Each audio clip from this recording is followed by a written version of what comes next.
Hello दोस्तों, आप सब कैसे हैं। कल हमने चर्चा किया था राष्ट्रीय आय को हमने उत्पादन विधि पर गणना करना कैसे है। आज हम जानेंगे आय विधि पर गणना कैसे करना है। यानी राष्ट्रीय आय की हमें आय विधि पर गणना कैसे करना है। राष्ट्रीय आय, आय विधि। आय विधि मतलब इनकम मेथड। आप जानते होंगे हमारी जो आय विधि के आधार पर जीडीपी है 3.8 ट्रिलियन डॉलर है। हमारी जीडीपी है भारत की। इस समय हम 5वीं अर्थव्यवस्था बन चुके हैं।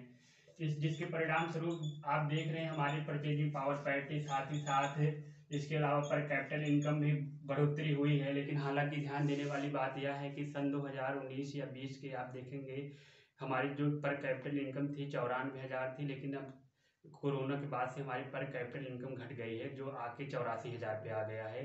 लेकिन हम अगर आय विधि की गणना की बात करें, आय विधि में क्या होता है। आय विधि में आपको बताया, जैसे मान लीजिए कोई लिपस्टिक बनाने वाली कंपनी है।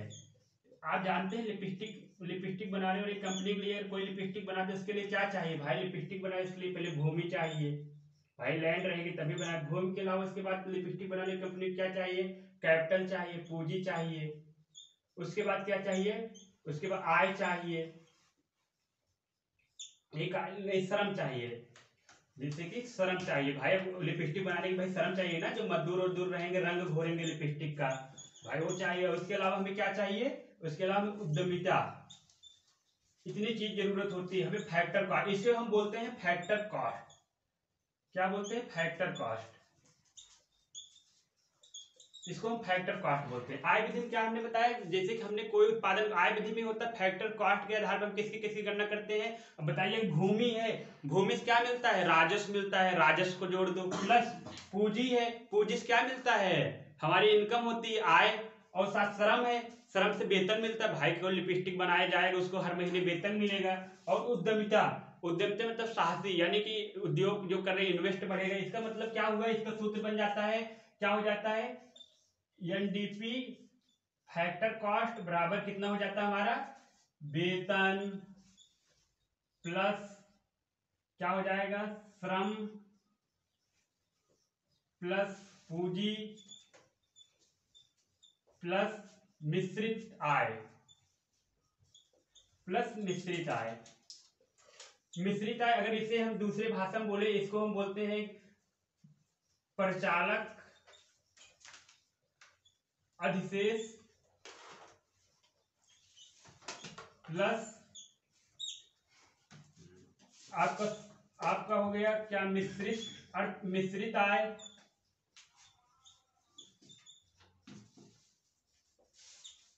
और इसके बाद आपका प्लस क्या हो गया, श्रम।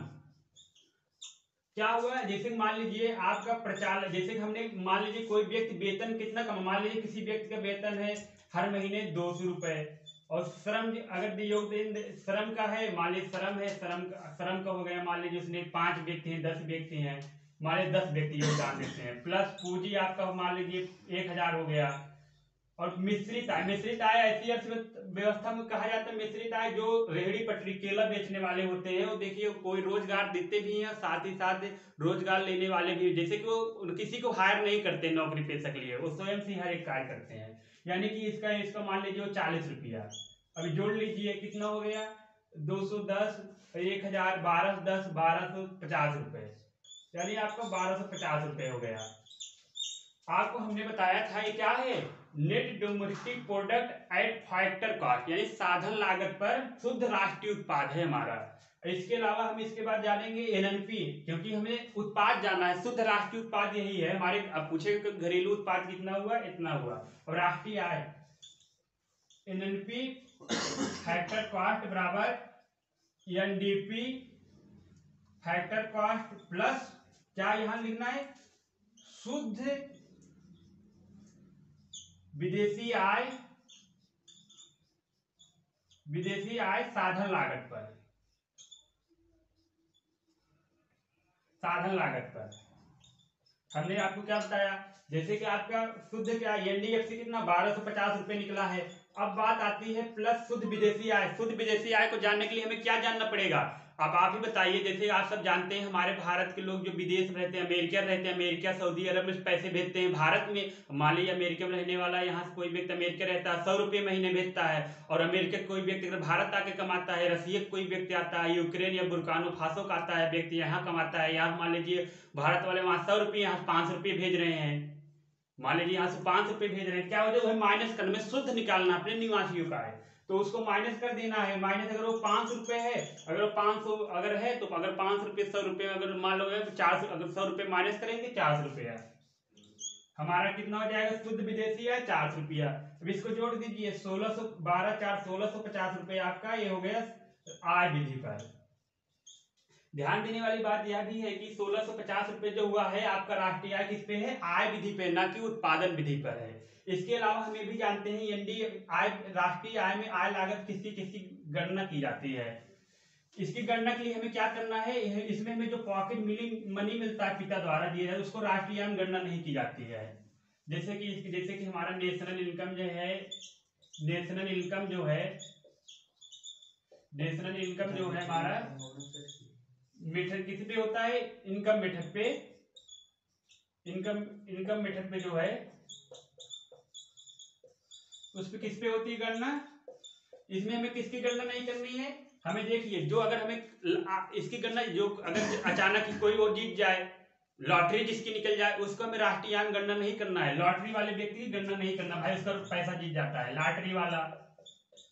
लॉटरी वाले पैसे गणना नहीं के। साथ ही साथ पॉकेट मनी मतलब है जो हमारे मम्मी पापा देते हैं, होता नहीं भारतीय समाज में मध्यम वर्गीय परिवार रहते हैं, उनकी मध्यम वर्गीय परिवार जो विद्यार्थी रहते हैं, आत्मनिर्भर नहीं रहते, घर वाले परिवार वाले पैसा देते हैं, इसकी भी गणना नहीं करनी है। किसका करना नहीं है? किसका हमने बोला? जैसे कि आपका जो आपको मिलता है पॉकेट मनी, राष्ट्रीय आय गणना नहीं होगी आपका पॉकेट मनी।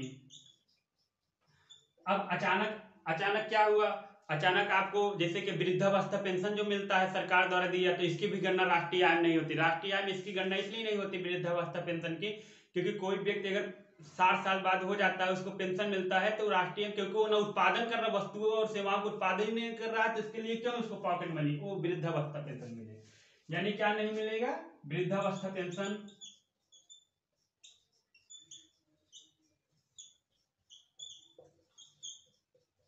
और आपका क्या नहीं, और साथ ही साथ गणना नहीं की जाएगी। कभी कभी ऐसा होता है, आप कभी कभी ध्यान दिए होंगे, कोई अवकाश प्राप्त हो गए, कोई मान ले छुट्टी लेके कोई आर्मी व्यक्ति आया और अपने खेत में बगीचे में आम का उत्पादन कर रहा, उसकी भी गणना राष्ट्रीय आय नहीं होगी, क्योंकि जो उसकी आय है जो हर मंथली कमा रहा उसकी गणना होगी, क्योंकि दोहरी प्रकृति की हो जाएगी, उसका भी गणना नहीं करना है। और साथ ही साथ हमें राष्ट्रीय आय गणना करते समय यह भी ध्यान देना है चीजें, क्योंकि राष्ट्रीय आय जो होता है वो पर कैपिटल इनकम पर निर्धारित होता है। किस पर? प्रति व्यक्ति आय पर होता है निर्धारित। आपको हमने बताया था, जब एक सूत्र बताया था हमने, कि अभी भी आप देखेंगे जो जीडीपी मार्केट प्राइस पर होता है उसका जो फैक्टर कॉस्ट निकालेंगे, यानी कि जीडीपी फैक्टर कॉस्ट पे आप देखेंगे इसका GDP market price minus NIT हमने आपको क्या बताया? Net indirect tax.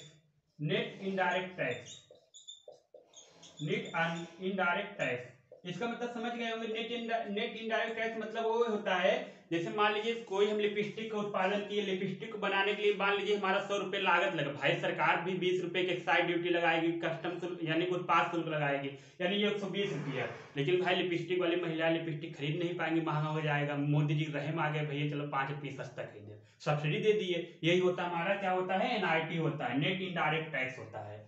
ये सब चीजें इसकी होती है। और आय विधि में भी ध्यान देने वाली बात है, आय विधि गणना करते समय आपको सिर्फ जो फैक्टर कॉस्ट में लागत है उसकी गणना करना, उत्पादन विधि वाला नहीं। आपको फैक्टर का क्या होता है? साधन लागत में, साधन आप बताइए, कोई भी चीज बनाएंगे उसके लिए क्या क्या जरूरत होती है? आपको भूमि की जरूरत होती है। भाई कोई अब लिपस्टिक बना, लिपस्टिक लिए भाई कहीं अपना इंडस्ट्री खड़ी करेंगे, भाई उसके लिए चाहिए ही आपको भूमि के अलावा आपको क्या चाहिए? भाई भूमि, उसके न्यू ईंटें उटा खड़े करने के लिए भाई आपको पैसा चाहिए, पैसा रहेगा तभी आप न्यू का निर्माण कर पाएंगे। उसके अलावा आप श्रम चाहिए, उसके बाद कंपनी सीईओ चाहिए, एमडी चाहिए। जैसे कई कंपनी आप देखते हैं लिपस्टिक में नायका हो गया, माइग्लेम्स हो गया, और साथ ही साथ शुगर एक कॉस्मेटिक आया है।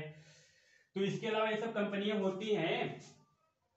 ऐसा कहा भी जाता है विंस्टन चर्चिल ने जब 1939-1944 सेकेंड वर्ल्ड वार हो रहा था तो उसके दौरान उन्होंने लिपस्टिक सभी कॉस्मेटिक की दुकानें बंद करवा दी थी, उत्पादन की फैक्ट्री, लेकिन लिपस्टिक उत्पादन को बंद नहीं की। क्यों नहीं बंद की थी? क्योंकि कहीं न कहीं ये लगता था कि लिपस्टिक अगर उत्पादन होता रहेगा हमारे सैनिकों का मनोबल बढ़ता रहेगा।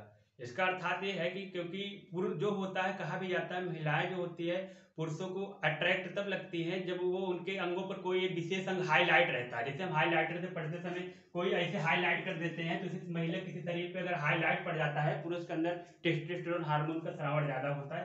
तो रही माझी वो बात, इससे कोई संबंध नहीं है। लेकिन अगर ऐसे एंजॉय के लिए, इसके लिए जीडीपी गणना करते समय हमें ध्यान देने वाली है। इसमें लॉटरी वाला पैसा नहीं करना है। मान लीजिए कोई केरल व्यक्ति गए सऊदी अरब में, भैया एक करोड़ रुपये निकल गए, एक गणना नहीं करेगा 1 करोड़ रुपये। पॉकेट मनी भी गणना नहीं करना है और वृद्धावस्था पेंशन भूल कर नहीं गणना करना है। ये सब हो नेशनल इनकम। यानी नेशनल इनकम गणना किसकी होती है आपको बताए थे? Net domestic product factor cost at net domestic product at factor cost पे ही होती है। एनडीपी हमने बताया था, एनडीपी फैक्टर कॉस्ट पे होती है। इसमें हमने क्या बताया था? ऑपरेट सरप्लस प्लस ऑपरेट, और उसके बाद हमने क्या बताया था? मिक्स्ड इनकम प्लस आपका क्या बताए थे? लैंड। ये सब चीजें होती है। अब एक ध्यान देने वाली बात यह भी है कि जैसे कि आप देखे होंगे कभी कभी ऐसा एक घटनाएं घट जाती है, जैसे कि राष्ट्रीय आय में, जैसे कभी कभी राष्ट्रीय आय भारत सरकार दिखा देती है कि हमारी राष्ट्रीय आय इतनी बढ़ रही है लेकिन समृद्धि नहीं बढ़ रही है। लेकिन आपको बता दे राष्ट्रीय आय और समृद्धि में कोई संबंध नहीं है, क्योंकि ऐसा जरूरी नहीं भारत की राष्ट्रीय आय बढ़ जाए गरीबी दूर हो जाए। इसका दूर दूर तक नहीं सही, इसका समानुपाती संबंध। जैसे मान लीजिए नेशनल इनकम और इसका क्या नाम है, पॉवर्टी का सीधा संबंध नहीं है, सीधा संबंध नहीं है। इसका व्युत्क्रमानुपाती संबंध होगा। इसलिए व्युत्क्रमानुपाती होगा क्योंकि आप बताइए नेशनल इनकम बढ़ाएंगे, ये जरूरी नहीं आपकी गरीबी दूर हो जाए। क्योंकि भारत जैसे देश में आप देखेंगे, जैसे बुरुंडी चले जाएंगे और रोवांडा चले जाएंगे, और साथ ही साथ आप एक देश देखेंगे क्या नाम है, आप नाइजीरिया, ये सब देशों में बहुत गरीबी है। वहाँ लोगों को 2 वक्त के लिए भोजन नहीं मिलता। वहाँ जो आप देखेंगे सूडान में देख वहाँ पानी की इतनी किल्लत है, गाय पालते हैं, गाय के मूत्र से अपना मुंह धुलते हैं। कैसी कैसी तरह तरह की जल संकट की समस्याएं हैं। क्योंकि अगर हम अपने संसाधनों का विवेक पूर्वक से उपयोग नहीं करेंगे ना, तो आने वाले समय में हमारे पास जल ही थर्ड वर्ल्ड वार का मुख्य कारण बनेगा। इसलिए आप नेशनल इनकम में बात होती है कि अब भाई अगर हम गणना कर रहे हैं, हमें जल को अपने रिसोर्स को प्रमुख देना पड़ेगा। क्योंकि आप सऊदी अरब देश देखेंगे, सऊदी अरब में क्या होता है, वहाँ पानी की बहुत किल्लत है। इसके लिए वो क्या करते हैं, अंटार्कटिका के आइस को ले आते हैं नाव के माध्यम से, वहाँ पानी उसको जो खारे पानी उसको मीठा पानी में कन्वर्ट करते हैं, उनके पास ऐसा मशीन है। और इजराइल में पानी कितनी समस्या है, लेकिन इजराइल देखिए ड्रिप इरीगेशन टपकन सिंचाई के माध्यम से वहाँ देखिए एग्रीकल्चर जो है वहाँ सरप्लस है। जैसे कि वहाँ की एग्रीकल्चर अगर वो 40% जानते हैं अगर वहाँ जीडीपी में योगदान देती है, लेकिन उस पर 80% ही लोग आश्रित हैं, क्योंकि वहाँ टेक्नोलॉजी है। साथ ही साथ टेक्नोलॉजी इसलिए है क्योंकि वहाँ के लोग साक्षर हैं। अपने भारत में लिटरेसी रेट ही डाउन है, लोग 1-2 राज्य ही साक्षर, 1-2 लोग ही निरक्षर हैं। और इसके अलावा ये भी देखना चाहिए कि जो एनएनपी होता है, राष्ट्रीय आय होता है फैक्टर कॉस्ट पे, तो उसकी गणना करते समय हमें एक ध्यान देने वाली बात यह भी है कि हमें पर्यावरण को भी लेके चलना है। पर्यावरण इसलिए लेके चलना जाता है क्योंकि आप देखेंगे हमारा जो है पर्यावरण दिन प्रतिदिन क्षरण होता है, पर्यावरण से हमें नुकसान होता जा रहा है। आप ही बताइए कॉस्मेटिक चीज जो हम सब लगाते हैं, फेस वॉश वगैरह, उसमें फेस वॉश में माइक्रोबिट्स पाया जाता है। वो माइक्रोबिट्स नालियों के माध्यम से मछलियों के पेट में चले जाते हैं। हमारे गंगा डॉल्फिन मछली भी मर जा रही है और कई मछलियाँ विलुप्त हो जा रही हैं। इस समस्या कहीं ना कहीं योगदान हमारा ही है। इसके लिए हम चाहते हैं कि हमारे पर्यावरण में जो है हम सबको चढ़ बढ़ के योगदान देना पड़ेगा कि अपने ये सब कार्यों को हम सही ढंग से निरूपित कर सकें। और इसके अलावा हमें एक चीज और ध्यान देने वाला, वुमेन एम्पावरमेंट, महिला सशक्तिकरण। महिलाओं को राजनीतिक दृष्टिकोण से सशक्त करना है। राजनीतिक मतलब ये है कि जैसे हमारे देश में क्या है, महिलाएं गिनी चुनी महिलाएं हैं। गिनी चुनी महिलाएं क्या करती हैं, रेडिकल फेमिनिज्म की मांग करने लगी। कहेंगे this is my life my choice to have sex before marriage, to have sex outsider marriage, जैसे दीपिका पादुकोण जैसी महिलाएं। ये सब क्या है? वुमेन एम्पावरमेंट मतलब होता है महिला सशक्त हो, सामाजिक रूप से, आर्थिक रूप से, राजनीतिक रूप से, वो पुरुषों के सामने कदम से कदम मिला के चल सके। ऐसा नहीं है पुरुष कदम, अब ये मतलब नहीं है कि हम पहन रहे कपड़ा साड़ी ब्लाउज तो हम भी पैंट पहनने लगे, ये नहीं है वुमेन एम्पावरमेंट। वुमेन एम्पावरमेंट महिलाओं सशक्त हो, पुरुषों के ऊपर आत्मनिर्भर न हो, ये सब चीजें होती है। इसके अलावा अब एक चीज और आपका बचता है उत्पादन भी, वो व्यय विधि पे, इसका हम चर्चा कल करेंगे। इसके साथ धन्यवाद।